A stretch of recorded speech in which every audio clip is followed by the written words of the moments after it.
ब्रह्मसूत्रम। ब्रह्मसूत्र ग्रंथ में page number 664 और 664 के ऊपर से 2 नंबर की पंक्ति है, मातरिश्वाधिकरणम। ठीक है, तो बात यह चल रही है द्वितीय अध्याय तृतीय पाद, और तृतीय पाद का यह 2 नंबर का अधिकरण है, और इस अधिकरण का नाम है मातरिश्वाधिकरणम। और जैसे पूर्व अधिकरण में आकाश की उत्पत्ति होती है इस बात की सिद्धि की, उसी प्रकार इस अधिकरण में वायु की उत्पत्ति होती है इस बात की सिद्धि करनी है। जबकि पूर्व पक्षी कहेगा कि वायु की भी उत्पत्ति नहीं होती है, अर्थात वायु नित्य है, और वायु को यदि नित्य मानेंगे तो प्रतिज्ञा की हानि होगी। कौन प्रतिज्ञा? एक विज्ञानेन सर्वं विज्ञातम भवति, इस प्रतिज्ञा की हानि होगी, क्योंकि ब्रह्म और ब्रह्म के कार्य को जान लेने पर भी जो ब्रह्म का कार्य नहीं है वायु, उसका जानना बाकी रहेगा। अतः प्रतिज्ञा की हानि होगी, वो न हो इसलिए सिद्ध करना है कि वायु भी उत्पन्न होता है ब्रह्म से। और फिर ऐसा कार्य करेंगे तो कार्य कारण का भेद होता है, कारण को जान लिया कार्य को जान लिया, ऐसा हो जाता है, तब प्रतिज्ञा की हानि नहीं होती है। और एकम एवं अद्वितीयम ब्रह्म इस श्रुति में प्रतिपादित अद्वितीयता, उसकी भी हानि नहीं होगी जब उत्पत्ति मानेंगे तो। अतः उत्पत्ति होती है इस बात की सिद्धि करनी है। अच्छा, केवल तर्क और युक्ति के बल पर ही वायु की उत्पत्ति सिद्धि कर रहे हैं यह भी बात नहीं, उसके लिए श्रुति प्रमाण है, श्रुति प्रमाण से सिद्ध करना है। इस बात करने के लिए, आकाश की उत्पत्ति सिद्धि करने के लिए इस अधिकरण की प्रवृत्ति है। तो चलिए, यह अधिकरण है 2 नंबर का। अब इस अधिकरण के भी जो 6 अंग है उसको भी हम लोग लिख लेते हैं, जैसे हर एक अधिकरण के लिए लिखते हैं। लिखेंगे नंबर 2 मातरिश्वाधिकरणम, फिर उसके नीचे कौंस में लिखिए वायोः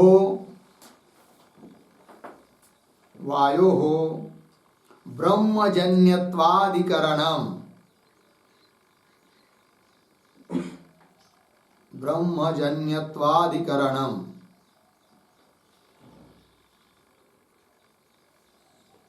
पूर्ण विराम कौंस बंद। फिर नीचे नंबर 1 संगति ही बराबर पूर्वाधिकरणेन सह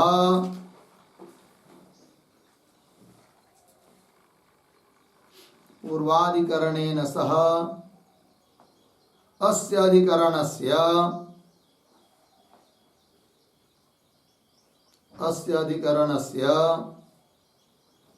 अतिदेश संगति ही अस्ति। अतिदेश संगति ही अस्ति, पूर्ण विराम। यतो ही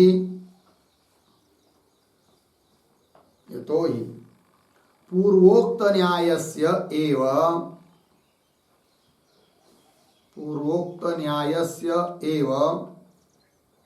अस्मिन् अधिकरणे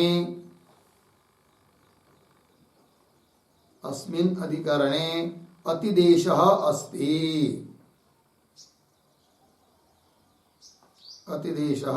अस्ति। पूर्ण विराम। कौंस में लिखिए अतिदेशः बराबर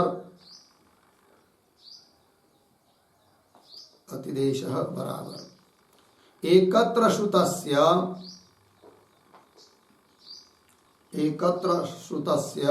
अन्यत्र संबंध। पूर्ण विराम कौंस बंद। अर्थ देखिए भाई, तो संगति बता रहे हैं और उसके ऊपर क्या लिखा? वायु ब्रह्मजन्यत्वाधिकरणम, वायु भी ब्रह्म से उत्पन्न होता है, इस बात को बताने वाला यह अधिकरण है। तो संगति बता रहे हैं कि पूर्व अधिकरण के साथ इस अधिकरण की अतिदेश संगति है। वो कैसे कर, यतो ही पूर्वोक्त न्यायस्य, अर्थात पहले अधिकरण में जो न्याय अर्थात युक्तियां बताई वायु को सिद्ध करने के लिए, वही सब युक्तियां यहाँ पर भी है। अतः उन वहां पर जो बताया उसको इधर भी लाना, इसका मतलब ही होता है क्या, अतिदेश करना। ठीक है, तो अस्मिन पूर्वोक्त न्याय से एव अस्मिन अधिकरणे अतिदेश अस्ति। अतिदेश का अर्थ वही है एकत्र श्रुतस्य अन्यत्र संबंध करना। तो जो युक्तियां आकाश की सिद्धि के लिए पीछे बताई है वही युक्तियां यहाँ पर भी समझनी है, और पूर्व पक्षी का खंडन करने के लिए जो युक्तियां पीछे के अधिकरण में दी है वही यहाँ पर भी समझनी है, अतः अतिदेश है। आइए आगे नंबर 2 विषय बराबर वायो उत्पत्ति श्रुति ही।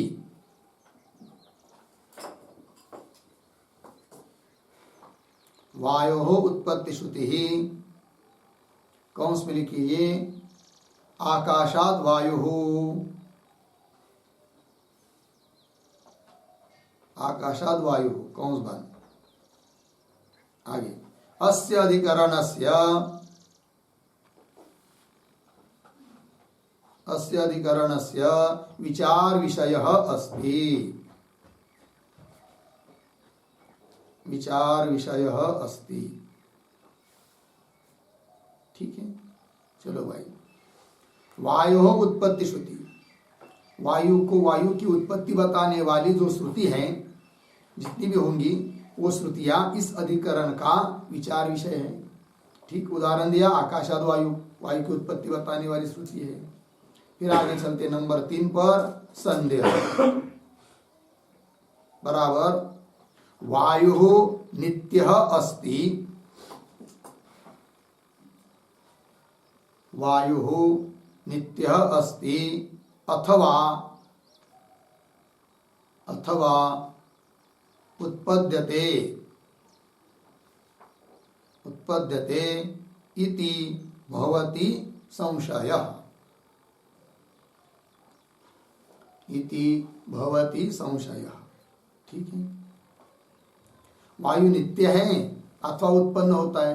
यदि उत्पन्न होता है ऐसा मानेंगे फिर वो नित्य नहीं हो सकता, क्योंकि जो उत्पन्न होता है वो नष्ट होता है कि नहीं। और नित्य मानेंगे इसका मतलब उत्पत्ति नहीं होती है। तो वायु की उत्पत्ति होती है या नहीं होती है, अर्थात वायु नित्य है या अनित्य है, इस प्रकार का संदेह। फिर आगे नंबर 4 पर आता है पूर्व पक्ष बराबर वायो उत्पत्ति ही नास्ति,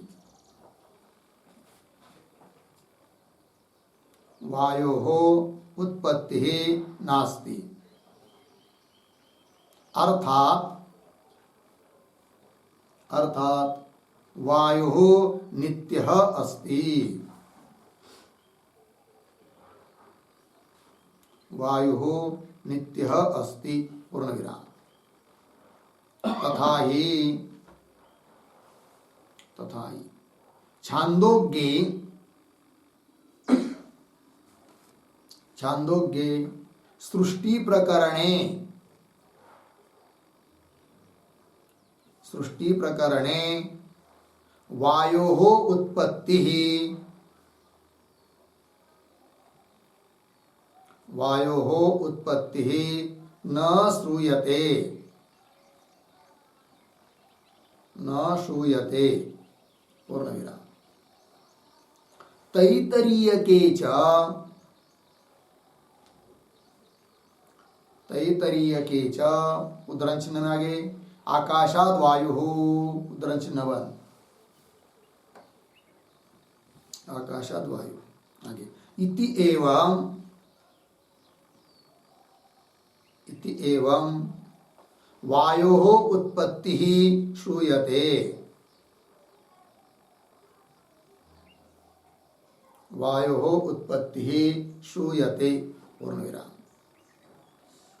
अतः अनयोः श्रुतिवाक्ययोः, अनयोः श्रुतिवाक्ययोः विरोध परिहाराय, विरोध परिहाराय आकाशोत्पत्ति श्रुतिवत् आकाशोत्पत्ति श्रुतिवत् वायोः उत्पत्ति श्रुतिः वायोः उत्पत्ति श्रुतिः गौणी वक्तव्या गौणी वक्तव्या पूर्ण विराम। नीचे की पंक्ति में वायोः उत्पत्तिः वायोः उत्पत्तिः इतोपि न संभवति इतोपि न संभवति। आगे उद्धरण चिन्ह में सैषा सैषा अनस्तमिता देवता अनस्तमिता अनस्तमिता देवता यद्वायुः उद्धरण चिन्ह बन। बृहदारण्यक 1:5-22 1:5-22। आगे कौन में लिखिए यह जो वायु है यह जो वायु है अर्धविराम वह अस्त अस्त बराबर विनाश न होने वाली देवता है विनाश न होने वाली देवता है पूर्ण विराम कंस बंद। आगे इति अस्तमय प्रतिषेधात् अस्तमय प्रतिषेधात् बराबर वायोः विनाश प्रतिषेधात् वायोः विनाश प्रतिषेधात् पूर्ण विराम। आगे उत्पत्तिमत्वे च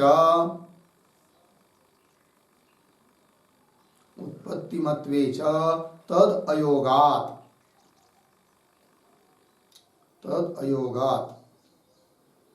पूर्ण विराम। तस्मात् वायोः उत्पत्तिः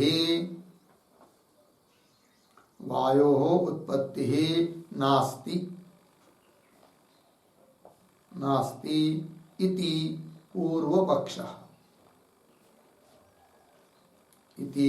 पूर्वपक्षः ठीक। देखो भाई अर्थ तो क्या कहता है पूर्व पक्षी वो कहता है वायु उत्पत्ति नास्ति वायु की उत्पत्ति नहीं है अर्थात वायु नित्य है। वो कैसे बता रहा है वो तथा ही करके छांदोग्य उपनिषद में सृष्टि प्रकरण में वायु उत्पत्ति न श्रूयते वायु की उत्पत्ति श्रुति ने नहीं बताई है और तैत्तरीय में तो बताई है। फिर क्या करेंगे ऐसे समय पर तैत्तरीय च आकाशाद वायु इति एवं वायु उत्पत्ति श्रूयते वायु की उत्पत्ति श्रुति ने बताई है। तो दोनों श्रुतियों का विरोध हो रहा है। अब क्या करें तो विरोध न हो इसलिए उत्पत्ति श्रुति को गौण मानेंगे ऐसा उसका कहना। अतः अनयो श्रुति वाक्यो हो विरोध परिहाराय इस श्रुति वाक्य में जो विरोध प्रतीत हो रहा है उसका परिहार करने के लिए आकाशोत्पत्ति श्रुतिवत जैसे आकाश की उत्पत्ति की श्रुति गौणी है पूर्व पक्षी के दृष्टि से एक देशी की दृष्टि से उस प्रकार वायु उत्पत्ति श्रुति गौणी वायु की उत्पत्ति बताने वाली श्रुति भी क्या करेंगे गौण मान लेंगे। अर्थात वायु की उत्पत्ति भले उस श्रुति में बताई हो आकाशाद वायु किंतु वस्तुतः आकाश आदि से या किसी से वायु उत्पन्न नहीं होता है ऐसा मानेंगे तो श्रुति के साथ विरोध नहीं। फिर वो क्यों कहा है वो गौण रूप से कहा है जहाँ गौण रूप से कहा होता है वहां कोई वस्तु स्थिति होती नहीं है। जैसे सिंह मानवक बालक में सिंह शब्द का प्रयोग किया वो गौण प्रयोग है गुण को लेकर किसी अंश को लेकर प्रयोग है वस्तुतः वो सिंह है ऐसी बात तो है ही नहीं। उस प्रकार उत्पत्ति श्रुति को गौण मान लेंगे, ऐसा अभिप्राय इस एकदेशी का, पूर्व पक्षी का। फिर आगे और भी वो बोलता है कि वायु की उत्पत्ति इसलिए भी नहीं मान सकते, क्यों, दे रहा युक्ति। वायु उत्पत्ति इतोपि न संभवती, इसलिए भी नहीं है क्योंकि श्रुति कहती है सईशा सा ऐशा अनस्तमिता देवता। कौन, यद वायु, जो वायु है वह क्या है, देवता है। कैसी देवता है, अनस्तमिता। अस्त शब्द का अर्थ होता है विनाश, विनाश, नाश। अनस्त मतलब जिसका नाश नहीं होता है, ऐसी देवता है कौन, वायु। तो वायु को नित्य बताया है श्रुति ने। और यदि वायु उत्पन्न हुआ होता तो श्रुति ने नाश रहित वायु है ये बताया नहीं बताया होता, क्योंकि जिस चीज की उत्पत्ति होती है उसका जरूर नाश होता है। और श्रुति वायु को नित्य बता रही है, नाश रहित बता रही है, इसका मतलब वायु की उत्पत्ति नहीं होती है, ये युक्ति दिया उसने। तो अस्त विनाश न होने वाली देवता है, लग गया। इति अस्तमय प्रतिषेध, अस्तमय मतलब विनाश का प्रतिषेध है, वायु का विनाश का निषेध है, इसलिए भी वायु नित्य है, अर्थात वायु की उत्पत्ति नहीं होती है। वही करे आगे, उत्पत्ति मत बेच, वायु को उत्पन्न होता है ऐसा मानेंगे तो तद अयोगात, श्रुति ने कहा हुआ जो अस्तमय का प्रतिषेध उसका सुसंगतता नहीं होगी। अस्तमय का प्रतिषेध श्रुति नहीं कर पाती, विनाश का प्रतिषेध नहीं कर पाती यदि उत्पत्ति होती तो, अर्थात उत्पत्ति नहीं है क्योंकि श्रुति ने विनाश का निषेध किया है, ये बात। तस्मात् वायु उत्पत्ति नास्ति इति पूर्व पक्ष, वायु की उत्पत्ति नहीं है ये पूर्व पक्षी का मत हो गया। फिर आगे चलिए 5 नंबर पर सिद्धांत बराबर आकाशवत, आकाशवत वायोः अपि, वायोः अपि उत्पत्तिः अस्ति एव, उत्पत्तिः अस्ति एव, पूर्ण विराम। छांदोग्ये, छांदोग्ये जन्म अश्रवणे अपि,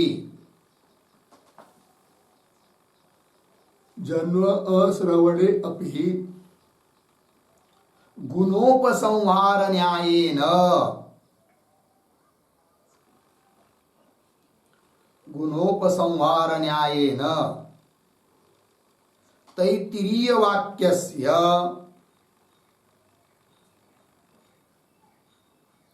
तैत्तिरीय वाक्यस्य इतरत्र, इतरत्र कौंस में लिखिए छांदोग्ये कौंस बंद, आगे उपसंहारे सति, उपसंहारे सति श्रुतम एव, श्रुतम एव छांदोग्ये वायु जन्म, छांदोग्ये वायु जन्म, पूर्ण विराम। आगे अनस्तमय श्रुति तो, अनस्तमय श्रुति तो न मुख्या, न मुख्या, अर्धविराम। उपासना प्रकरण पठितत्वेन, उपासना प्रकरण, उपासना प्रकरण पठितत्वेन स्तुत्यर्थत्वात्, स्तुत्यर्थत्वात्, पूर्ण विराम। आगे आकाशोत्पत्ति हेतवः च, आकाशोत्पत्ति हेतवः च अत्र अनुसन्धेयाः, अनुसन्धेयाः कौंस में लिखिए वायुः विकारः, वायुः विकारः विभक्तत्वात्,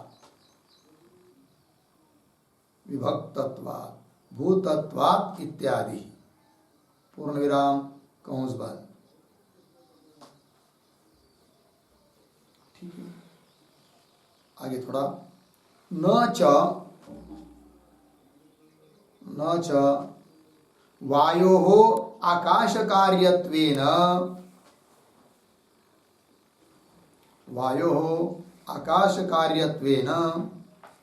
ब्रह्मणि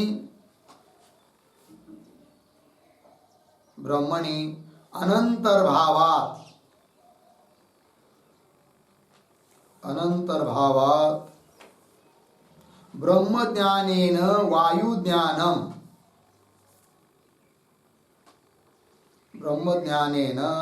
वायुज्ञानं न सिद्धेत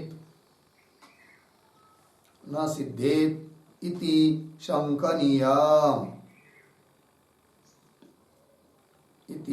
शंकनीयम्। आगे, पूर्व कार्य विशिष्टस्य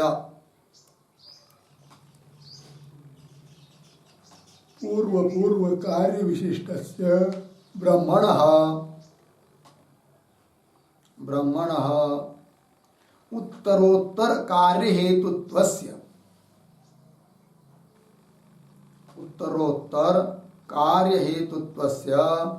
वक्ष्यमाणतया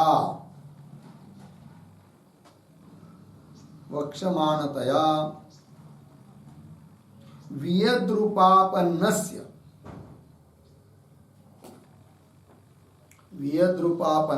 ब्रह्मणः एव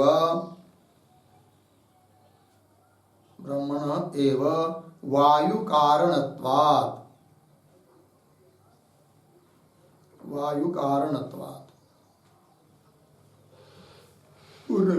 तस्मात् वायुः जायते इति।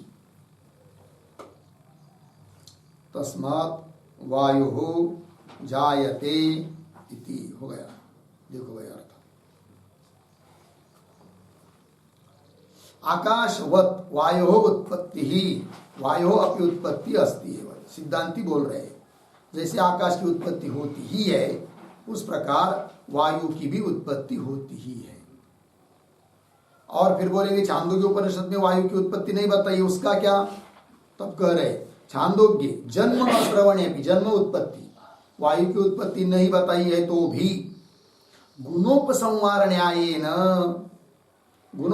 न्याय से तैत्तरीय वाक्य में जो वायु की उत्पत्ति बताई है उसको इधर ले आएंगे छांदोग्य में, तब छांदोग्य में भी उत्पत्ति बताई, ये सिद्ध हो जाएगा गुणोपसंहार न्याय से। तो गुणोपसंहार न्याय क्या होता है, तो उसको भी लिख लेते, थोड़ा सा लिखिए। गुणोपसंहार, उसकी व्याख्या, गुणोपसंहार बराबर भिन्न शाखागतानां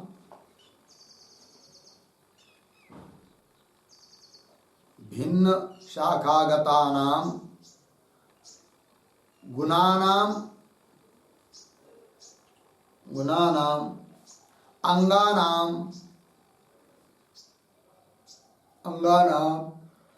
विशेषणानां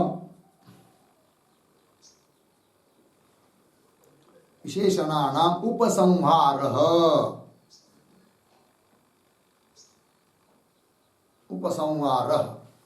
बराबर एकत्र श्रुतार्थस्य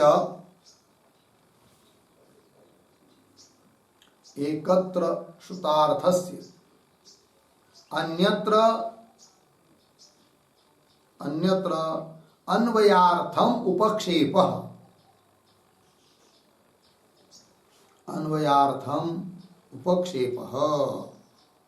हो गया। देखो भाई अर्थ, गुणोपसंहार क्या होता है? तो भिन्न शाखागता नाम, अन्य शाखा में गुण बताए हैं, चाहे कोई अंग बताए, कोई विशेषण बताए, उसका अन्यत्र उपसंहार करना। उपसंहार करना मतलब एक जगह श्रुत अर्थों को अन्यत्र अन्वयार्थ, अन्वय के लिए, सुसंगत बनाने के लिए उसका उपक्षेप करना, ले जाना, इसका मतलब होता है गुणोपसंहार। तो उस प्रकार उत्पत्ति, वायु की उत्पत्ति तैत्तरीय में बताइए, छांदोग्य में नहीं बताइए, किंतु गुणोपसंहार न्याय से या इधर बताई हुई उत्पत्ति उधर भी समझेंगे, अर्थात वायु में भी सिद्ध हो जाएगा, छांदोग्य उपनिषद में भी सिद्ध हो जाएगा कि वायु की उत्पत्ति बताइए करके। ये बात पुनोपसंहार न्याय न तैतरीय वाक्य से इतरत्र, मतलब छांदोग्य में उपसंहार करेंगे तो उपसंहार करने पर, उधर ले जाने पर श्रुतम एव छांदोग्य वायु जन्म, तो छांदोग्य उपनिषद में भी वायु की उत्पत्ति श्रुति ने बताई है, ये बात सिद्ध हो जाएगी। अतः वायु की उत्पत्ति है ये सिद्ध हो जाता है। ठीक, अच्छा, फिर पूर्व पक्षी बोलेगा अनस्तमय स्तुति का क्या करोगे? यदि वायु उत्पन्न होता है तो फिर क्यों उसके विनाश का निषेध किया है श्रुति ने? उसको उत्तर दे रहे अनस्तमय श्रुति तो न मुख्य, वो मुख्य नहीं है, श्रुति गौण है। बोलेंगे क्यों? इसलिए कि वो उपासना प्रकरण में पठित है और स्तुति के लिए अर्थवाद स्वरूप है। उपास्य रूप जो देवता वायु, उसकी स्तुति करने के लिए बताया गया है कि वायु देवता ऐसी है कि जिसकी उपासना भी बताई है, और जिसकी उपासना तुमको करनी है वो वायु देवता ऐसी है कि जिसका विनाश नहीं होता है, और वो महा ऐश्वर्यशाली देवता है। स्तुति के लिए बताया है वो श्रुति, अतः वो श्रुति मुख्य नहीं है। कौन श्रुति? अनस्तमय श्रुति। सा ऐसा अनस्तमय, अनस्तमिता वायु देवता ऐसा है ना, वो मुख्य नहीं है, ये कह दिया। अर्थात उसका नित्यत्व बताने में तात्पर्य नहीं है। अतः उस श्रुति के बल पर वायु को आप नित्य नहीं कह सकते, अर्थात वायु की उत्पत्ति होती है, ये बात। उपासना प्रकरण पठितत्वेन स्तुत्यर्थत्वात्। ठीक, आगे चलिए। आकाशोत्पत्ति हेतव, आकाश की उत्पत्ति के लिए जो जो कारण, जो जो हेतु पिछले अधिकरण में बताया है, वो सभी यहाँ पर भी उसका अनुसंधान करना चाहिए। उदाहरण के तौर पर दिया कि वायु विकार, जैसे वहां कहा था आकाश विकार है, विकार तो कार्य है, क्यों? विभक्त होने से। उसी प्रकार यहाँ पर भी कहेंगे कि वायु भी विकार है, अर्थात कार्य है, क्योंकि विभक्त होने से और भूत होने से। जो विकार विभक्त होता है, जो भूत होता है, वो जरूर कार्य होता है। अतः आकाश की तरह वायु भी कार्य है, ये बात सिद्ध हो जाती है। आगे न च वायो आकाश कार्यत्वेन, और कोई शंका करेगा अरे भाई आकाशात वायु ऐसा श्रुति ने कहा है, अर्थात आकाश का कार्य बताया है, किसको? वायु को। और यदि ऐसा है तो इसका मतलब क्या होगा? नियम क्या है? कार्य का अंतर्भाव कारण में होता है, तो वायु का अंतर्भाव आकाश में होगा, ब्रह्म में तो होगा ही नहीं, क्योंकि ब्रह्म कारण नहीं है, कारण तो आकाश है।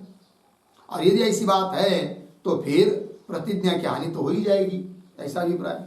शंका देखिए, न च वायु आकाश कार्यत्वेन, आकाश का कार्य होने से वायु ब्रह्मणि अनंतर्भावात्, ब्रह्म में उसका अंतर्भाव नहीं होगा, और अंतर्भाव नहीं होगा तो ब्रह्म ज्ञानेन वायु ज्ञानम न सिद्धेत, ब्रह्म ज्ञान से वायु का ज्ञान सिद्ध नहीं होगा, अर्थात एक विज्ञान से सबका विज्ञान, इस प्रतिज्ञा की हानि होगी।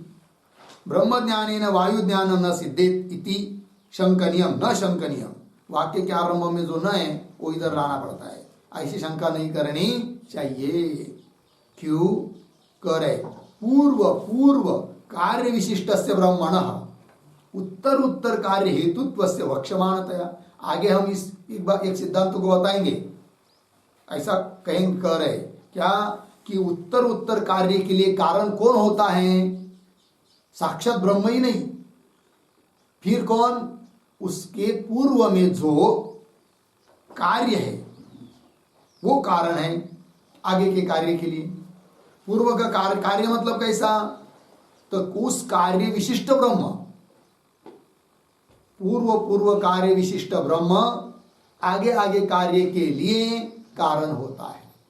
जैसे उदाहरण, पृथ्वी के लिए कारण है कौन? जल नहीं, जल विशिष्ट ब्रह्म कारण है कि नहीं? जल के लिए कारण अग्नि विशिष्ट ब्रह्म, अग्नि के लिए कारण वायु विशिष्ट ब्रह्म, और वायु के लिए कारण आकाश विशिष्ट ब्रह्म। आकाश भाव को प्राप्त हुआ जो ब्रह्म वो कारण है, अर्थात ब्रह्म ही कारण है परंपरा से, ये बात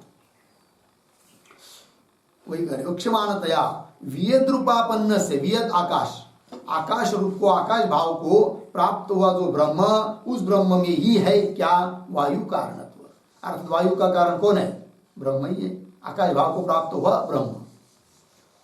एवं वायु कारणत्व लग गया, तस्मात् वायु जायते, कुल मिलाकर सिद्ध होता है कि वायु की उत्पत्ति होती है। ठीक है, आगे अंतिम 6 नंबर प्रयोजनाम है ना, बराबर। पूर्व पक्षे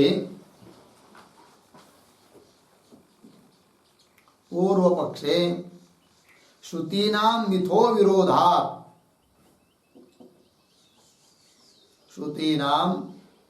विरोधात् अप्रामाण्य सिद्धि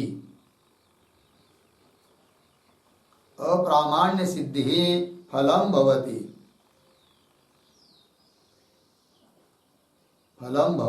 पूर्ण विराम।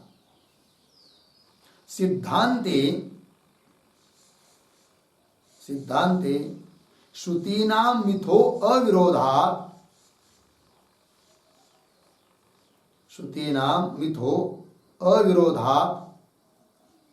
प्रामाण्य सिद्धि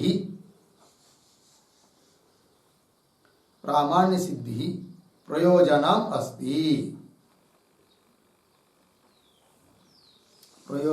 अस्ति इति उभयोः फलभेदः विद्यते। ठीक है, देखो भाई अर्थ। पूर्व पक्ष में क्या फल?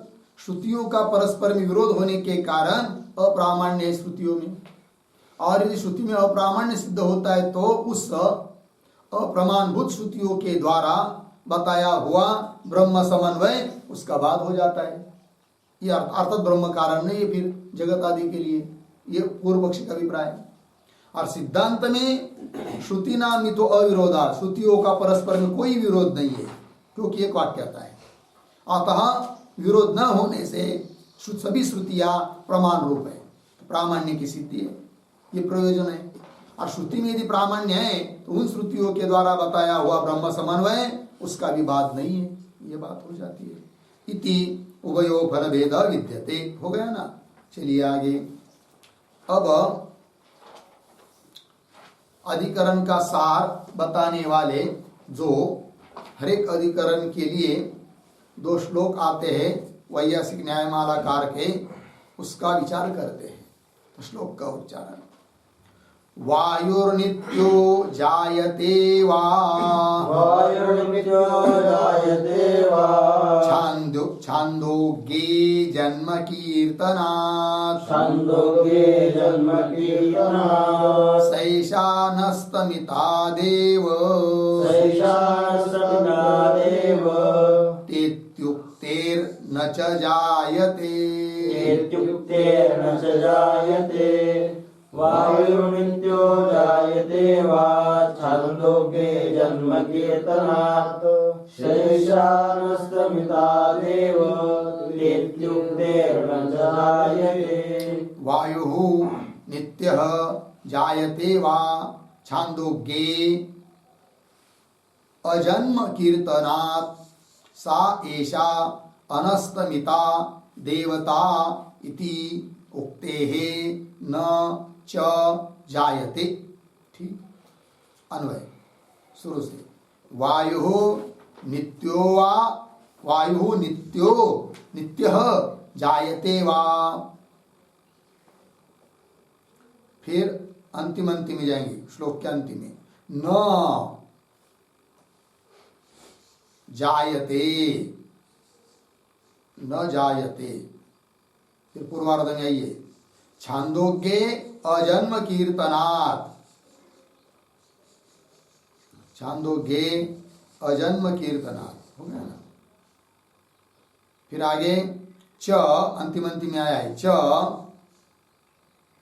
फिर पीछे आइए सा एषा अनस्तमिता देवता इति उक्ते है।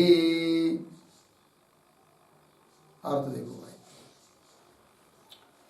तो पूर्व पक्षी विकल्प करता है, यह विकल्प किया जा रहा है वायु नित्य जायते वा, वायु नित्य है या जायते उत्पन्न होता है, अर्थात अनित्य है, क्योंकि जो उत्पन्न होता है वो नित्य नहीं हो सकता, और जो नित्य है वो उत्पन्न नहीं होता है। तो विकल्प हुआ, तो वायु नित्य जायते वा। ठीक है, फिर पूर्व पक्षी बोल रहा है न जायते, वायु उत्पन्न नहीं होता है, अर्थात वायु नित्य है। बोलेंगे क्यों? हेतु दे रहा है, छांदोग्ये अजन्म कीर्तनात्। छांदोग्य उपनिषद में वायु का जन्म का कथन नहीं है, अजन्म कीर्तनात्। अच्छा, और बता रहे, सा ऐसा अनस्तमिता देवता, श्रुति है कि वह ये वायु देवता कैसे है? अनस्तमिता, नष्ट न होने वाली देवता है, श्रुति ने बताया है। इससे भी सिद्ध होता है कि वायु को नित्य बताया, अर्थात वायु की उत्पत्ति होती नहीं है। ये बात इस श्लोक में ये जो आया है ना, सा ऐसा अनस्तमिता देवता, उस पर एक वाक्य लिखते हैं उद्धरण चिन्ह में, सैषा अनस्तमिता देवता।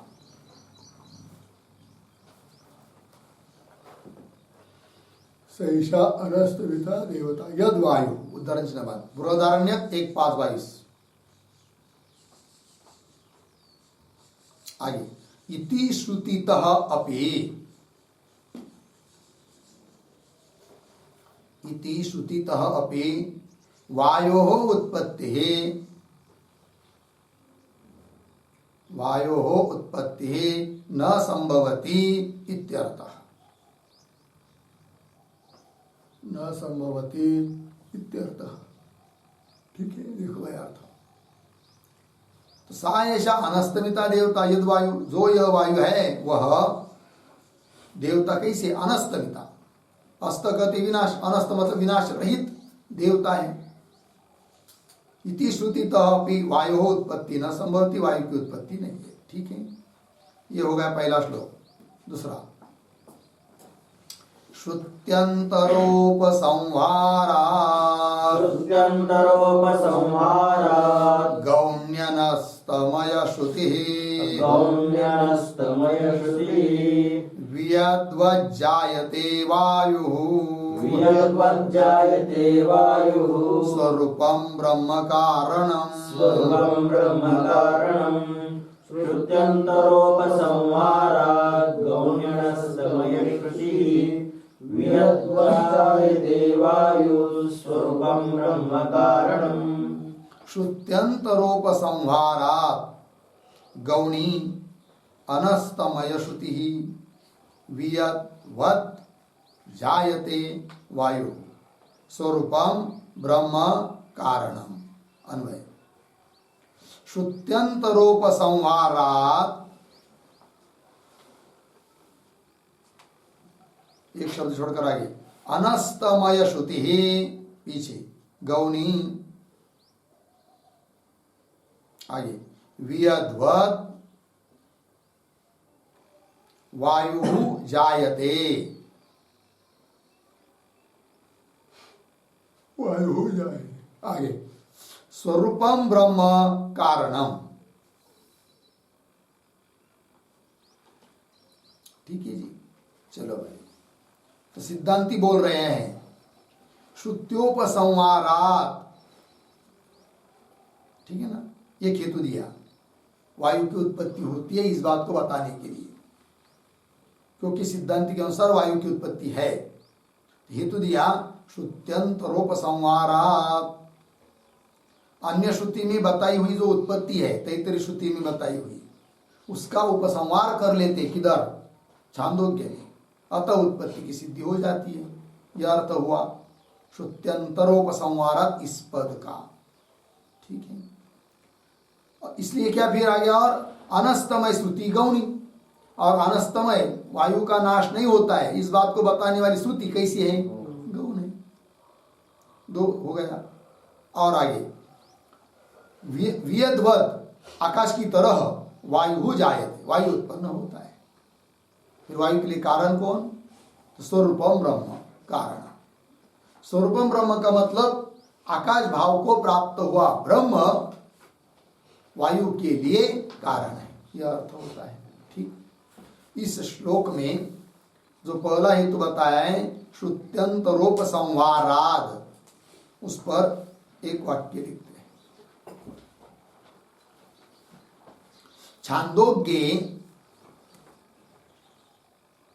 छांदोग्ये वायोः वायो जन्म अश्रवणे अपि जन्म अश्रवणे अपि गुणोपसंहार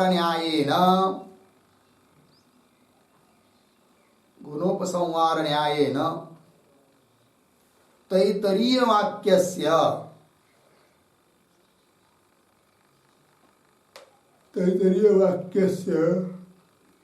इतरत्र कंस में लिखिए छांदोग्य कंस बंद आगे उपसंहारे सति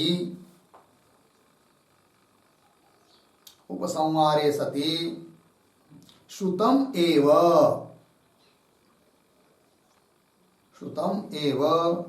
छांदोग्ये वायु जन्म इति।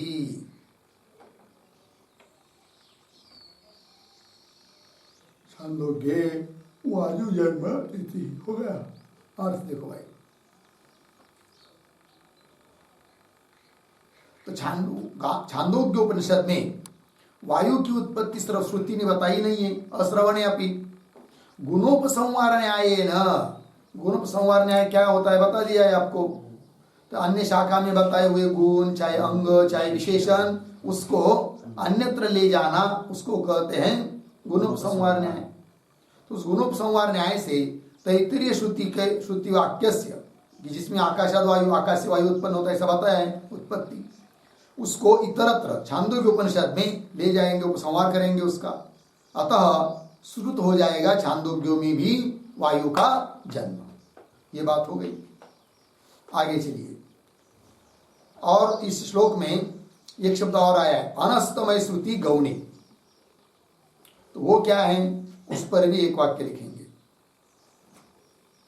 अनस्तमय श्रुति ही तो अनस्तमय श्रुति ही तो न मुख्या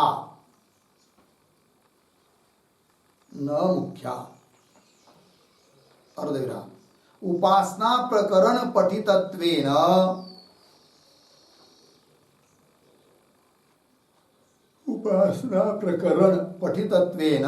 स्तुत्यर्थत्वात्।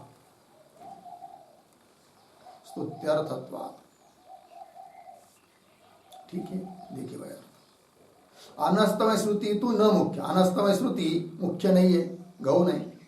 क्यों? उपासना प्रकरण में पठित है और स्तुति के लिए अर्थवाद रूप है, अतः वो गौण है। अतः उसके बल पर आकाश की नित्यता सिद्ध नहीं होगी, अपितु आकाश की उत्पत्ति ही होती है, सिद्धांत। आगे चलिए, और एक शब्द आया इस श्लोक में, तो वियद्वद वायु जायते, इसके बाद आया है स्वरूपम ब्रह्म कारणम। स्वरूप ब्रह्म कारण मतलब क्या भाई? तो उस पर भी एक वाक्य लिखते हैं स्वरूपम के ऊपर लिखेंगे आकाश स्वरूपापन्नम। आकाश स्वरूपापन्नम ब्रह्म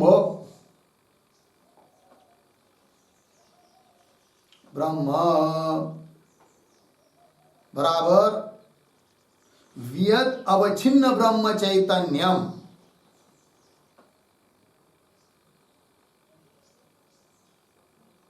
वियत अवच्छिन्न ब्रह्म चैतन्यम।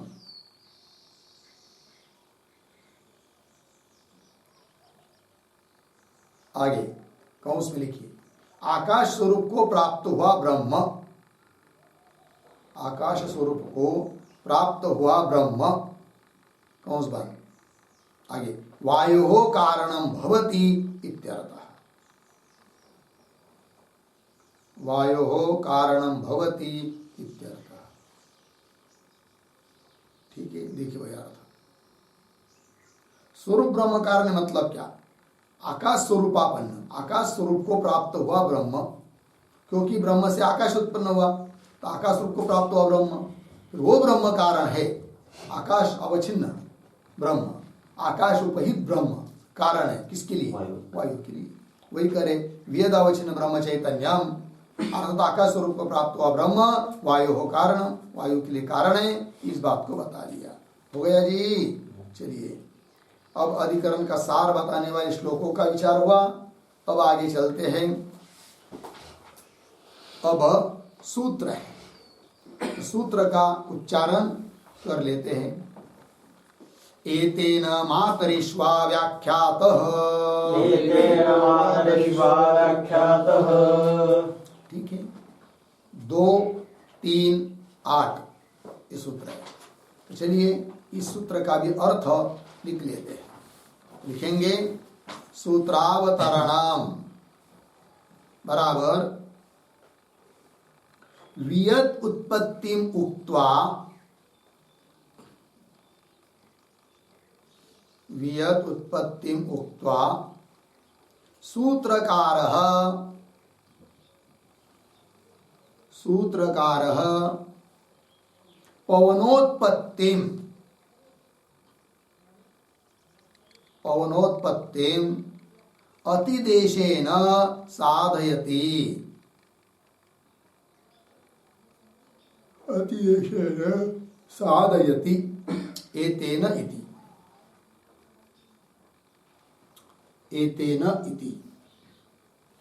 फिर नीचे की पंक्ति में सूत्रम, सूत्र है एतेन मातरिश्वा व्याख्यात 2, 3, 8।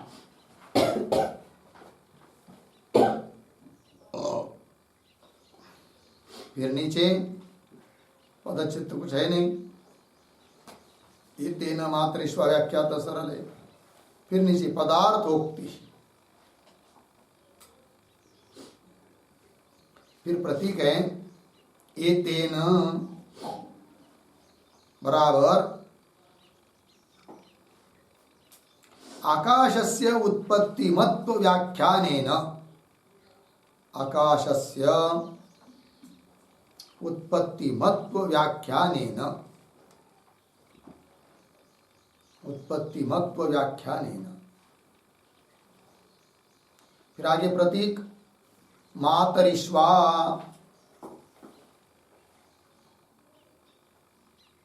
मातरिश्वा बराबर वायुः अपि, वायुः अपि। फिर प्रतीक है व्याख्यातः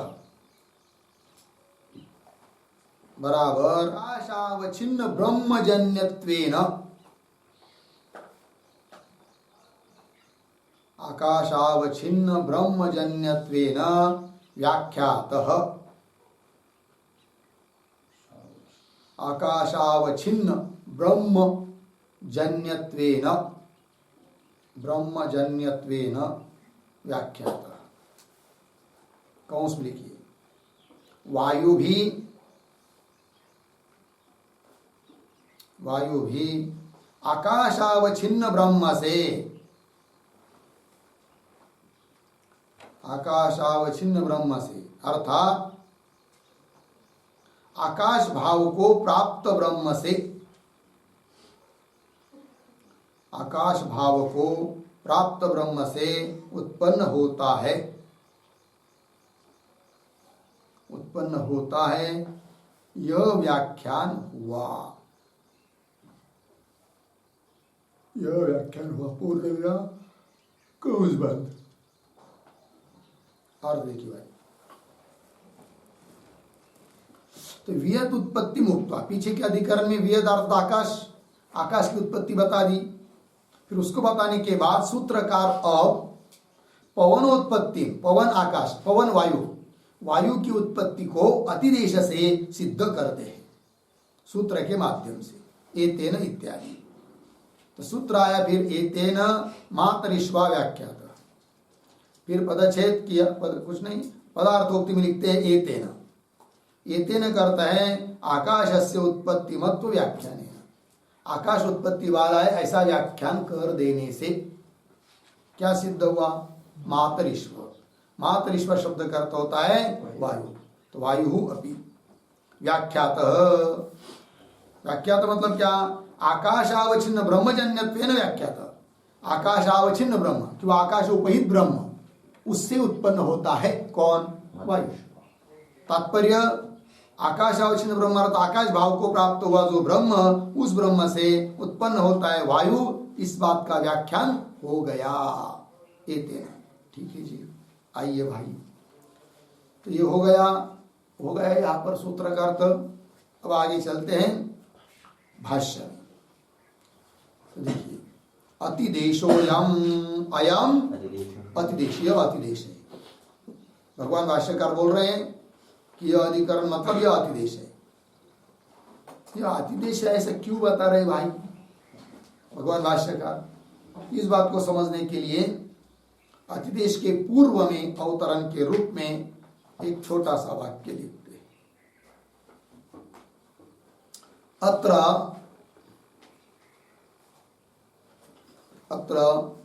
पूर्ववद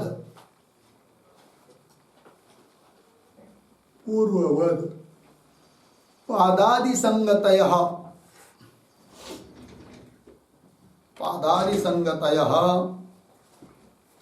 न पृथक वक्तव्याः भवन्ति इति अभिप्रेत्य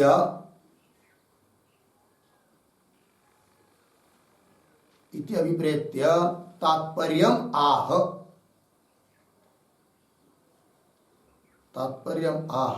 अतिदेश इति।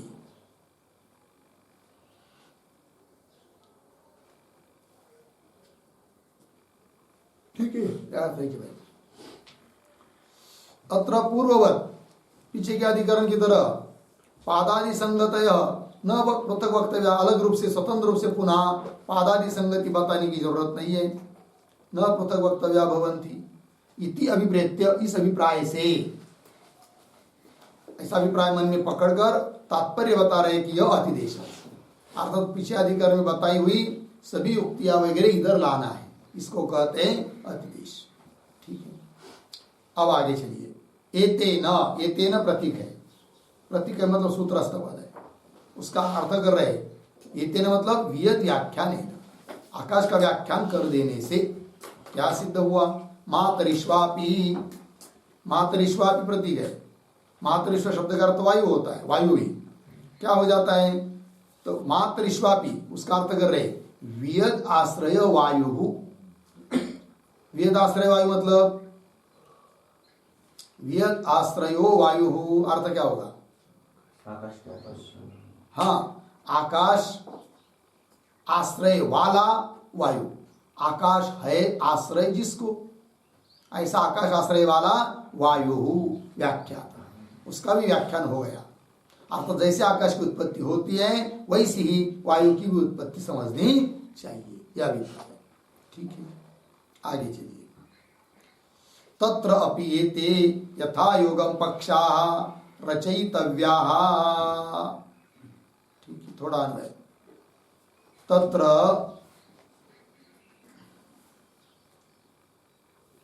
अपि, यत आगे एक शब्द, यथा योगम पीछे, एते आगे, पक्षाः रचयितव्याः। तत्रापि, अर्थात इस वायु के संबंध में भी, जैसे वायु के लिए, जैसे आकाश के लिए बताया था, उसके उस प्रकार तत्रापि यथा योगम, यथा योग्य पक्षों की रचना करनी चाहिए, समझनी चाहिए। एक देशी या गौणवादी, पूर्व पक्षी, सिद्धांत पक्ष, ये सब समझने चाहिए। ठीक है, यथा योगम। अब ये जो पंक्ति है ना, तत्रापि इत्यादि, उसके पूर्व में एक वाक्य लिखेंगे अवतरण के रूप में, तो अभिप्राय समझ में आ जाता है। तो लिखते हैं उत्तरांचल में, तत्तेजो असृजत उत्तरांचल नवन इति श्रुति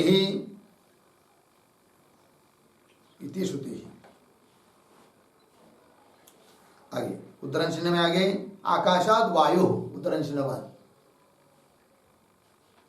आकाशाद वायु आगे, इति श्रुत्या विरुध्यते नवा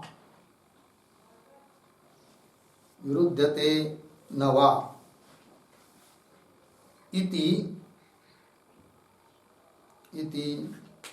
एक वाक्यत्व असंभव संभवाभ्याम एक वाक्यत्व असंभव संभवाभ्याम संशये सति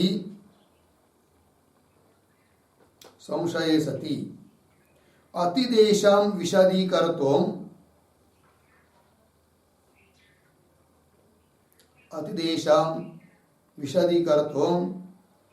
गौणपक्ष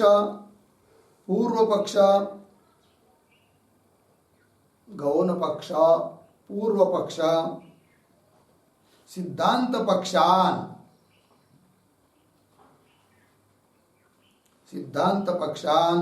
अतिदिशति तत्र इति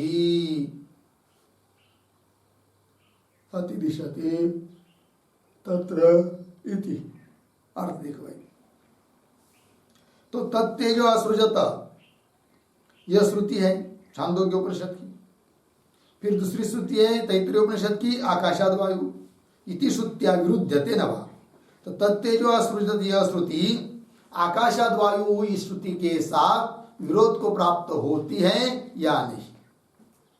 विरुद्धते न वा इति ऐसा संदेह होने पर क्या एक वाक्यत्व असंभव संभवाभ्याम, यदि एक वाक्यत्व संभव है तो विरोध नहीं, और एक वाक्यत्व का असंभव है तब तो क्या होगा विरोध। एक वाक्यत्व असंभव संभवाभ्याम, एक वाक्यत्व नहीं हो पाता है तो विरोध है, और एक वाक्यता होगी तो विरोध नहीं। एक वाक्यत्व असंभव संभवाभ्याम संशय सति, अतः संशय हो जाता है, और संशय होने पर उस अतिदेश को स्पष्ट करने के लिए विशदीकर्तुं स्पष्ट करने के लिए गौण पक्ष पूर्व पक्ष सिद्धांत पक्षान अतिदिशति। गौण पक्ष बताया जाएगा, पूर्व पक्ष बताया जाएगा और सिद्धांत पक्ष भी बताया जाएगा। ठीक है, आइए चलिए आइए। अतिदिशति तत्र इति हो गया। तत्र अपि एते पक्षाः यथा योगम एते पक्षाः रचयितव्याः। आगे चलिए। न वायु उत्पद्यते, अब तीन पक्ष बताए, गौण पक्ष पूर्व पक्ष सिद्धांत पक्ष। अब कौन सा पक्ष पहले बताया जा रहा है? न वायु इत्यादि पंक्ति से।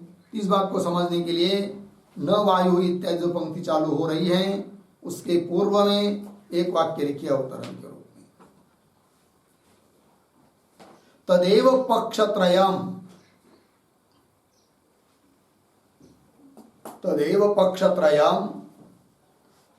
संक्षिपन्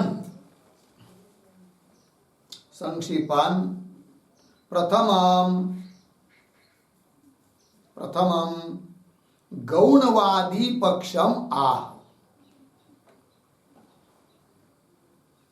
गौणवादी पक्षम आह न इति, न वायु इति। ठीक है, देखो भैया। तदेवं पक्ष त्रयम संक्षिपन, तीनों पक्षों का संक्षेप में कहते हुए पहला गौणवादी का पक्ष बोल रहे हैं न वायु इत्यादि पंक्ति से। तो पंक्ति देखिए, न वायु उत्पद्यते, कैसे पढ़ेंगे? वायु न उत्पद्यते। बोलेंगे क्यों?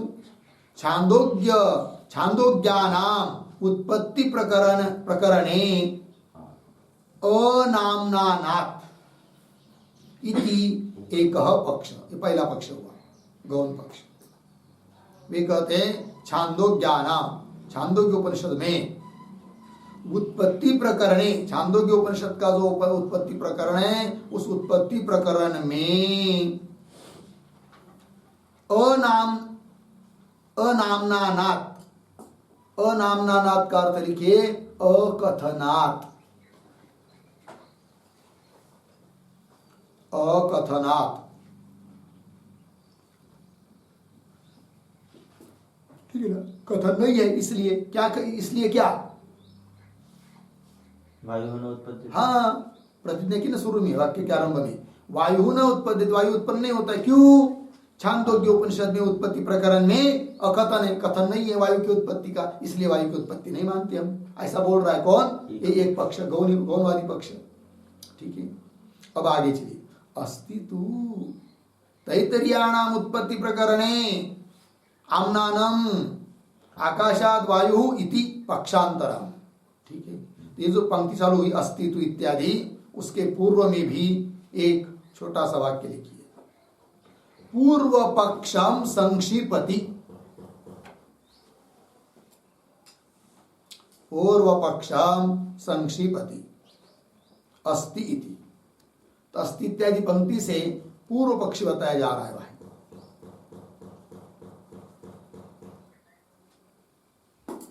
क्या है, देखिए अर्थ, पूर्व पक्ष बताया जा रहा है। संक्षेप में पंक्ति को देखिए, अस्तितु तैतरीयाणाम, तैतरीयाणाम उत्पत्ति प्रकरणे आम्नानम आकाशात वायु इति पक्षांतरम। शब्दों का थोड़ा अन्वय करेंगे। तैतरीयाणाम उत्पत्ति प्रकरणे, पीछे तू आम्नानम, शुरू में अस्ति, फिर आगे आकाशात वायु इति पक्षांतर। किसका पक्ष है? पूर्व पक्षी का। क्या कहता है वो? तैतरीयाणाम, तैतरीय उपनिषदों में उत्पत्ति प्रकरण में तो आम्नानम अस्ति, आम्नानम अस्ति अर्थात आम्नानम का अर्थ लिखिए श्रुति, श्रुति अस्ति, श्रुति है, वायु की उत्पत्ति बताने वाली श्रुति है। बोलेंगे कौन श्रुति बताओ? तो श्रुति दे रहे आकाशात वायु इति पक्षांतरम, ये दूसरा पक्ष हुआ। थोड़ा ध्यान दीजिए भाई, पहला वाक्य पहले बताए वो गौणवादी पक्ष, अब बताया वो पूर्व पक्ष। दोनों में क्या अंतर है? दोनों में अंतर है बहुत सारा। पहले बताया वो गौण पक्ष, गौण पक्ष मतलब उत्पत्ति बताने वाली श्रुति गौण है, अर्थात श्रुतियों का विरोध नहीं है, क्योंकि ये गौण एक मुख्य है, तो श्रुतियों का विरोध नहीं है। ये गौणवादी एक देश का पक्ष है, और श्रुतियों का विरोध न होने से अप्रामाण्य नहीं, अपितु तो प्रामाण्य है। अप्रामाण्य होने से ब्रह्म समन्वय हो जाता है, एक देशी का मत, गौणवादी।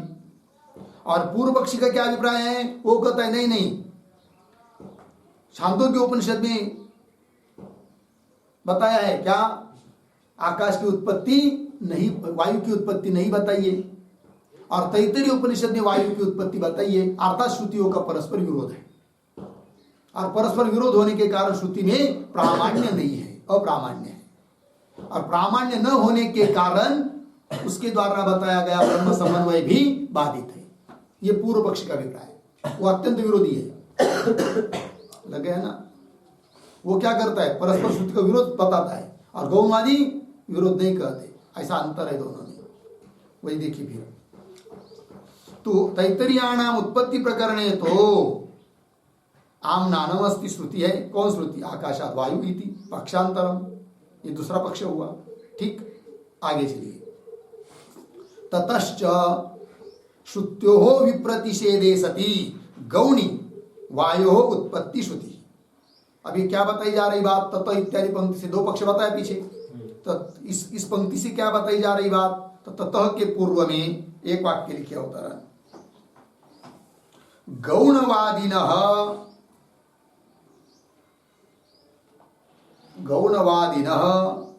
अभिप्रायं संगृह्णाति,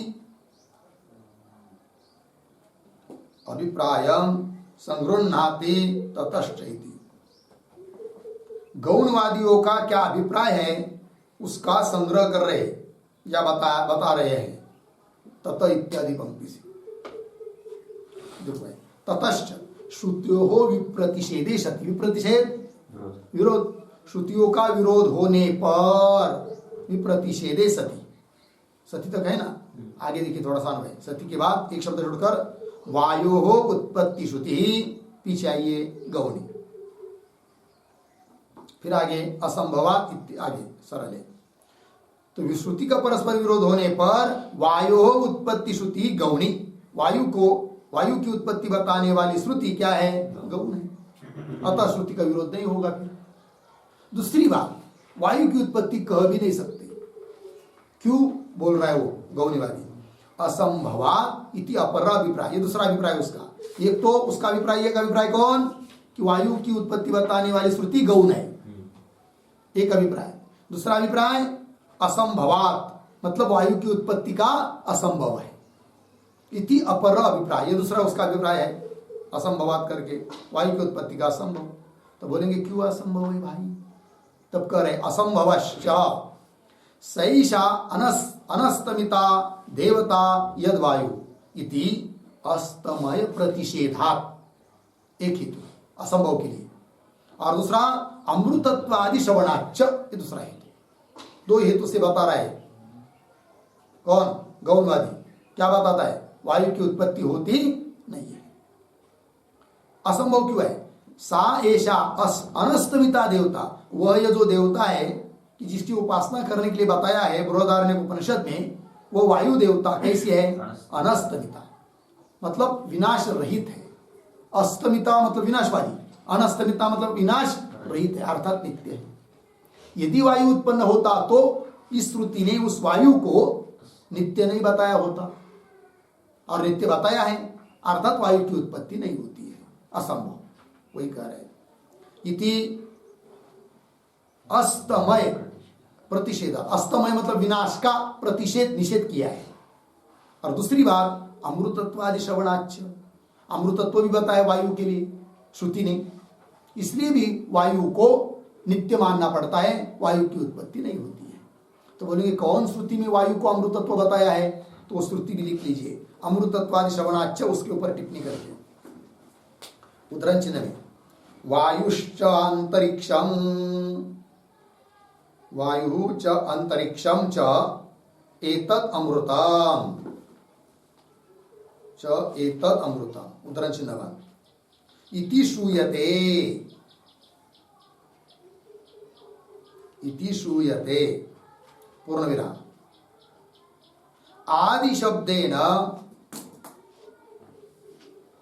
आदि शब्देन वायु एव व्यष्टि, उद्धरण चिन्ह लीजिए इसको, वायु इत्यादि को वायु एव व्यष्टि, वायु समष्टि, उद्धरण चिन्ह इति अभ्यासः, इति अभ्यास बराबर आवृत्ति ही गृह्यते। ठीक है, देखो यार, श्रुति करे वायुश्च अंतरिक्षम, वायु और अंतरिक्ष मतलब आकाश और वायु च एतत् अमृतम, यह अमृत स्वरूप है, ऐसा श्रुति ने बताया है। इसलिए भी वायु की उत्पत्ति नहीं मान सकते, वायु की उत्पत्ति का असंभव है, ये बोल रहा है गौणवादी। मूल में आया है अमृतत्वादि, आदि आया है ना वहां पर, तो आदि शब्द से क्या लेंगे वो भी आपको लिख के दिया। आदि शब्द है ना, वायु एव व्यष्टि ही, वायु समष्टि, वायु ही व्यष्टि है, वायु ही समष्टि है, इस प्रकार अभ्यास किया है, पुनः पुनः कथन किया है। इसका मतलब वायु की उत्पत्ति नहीं होती है। ठीक, चलिए अमृतत्वादि श्रवणाच्च हो गया जी, यहाँ तक बताया। तो एक देशी का गौणवादी का मत भी बताया, पूर्व पक्ष का मत भी बताया। अब आगे प्रतिज्ञा अनुप्रोधात इत्यादि से सिद्धांत पक्ष आ रहा है, उसका विचार हम लोग कल करेंगे। ओम पूर्णमदः पूर्णमिदं पूर्णात् पूर्णमुदच्यते पूर्णस्य पूर्णमादाय पूर्णमेवावशिष्यते। ओम शांति शांति शांति।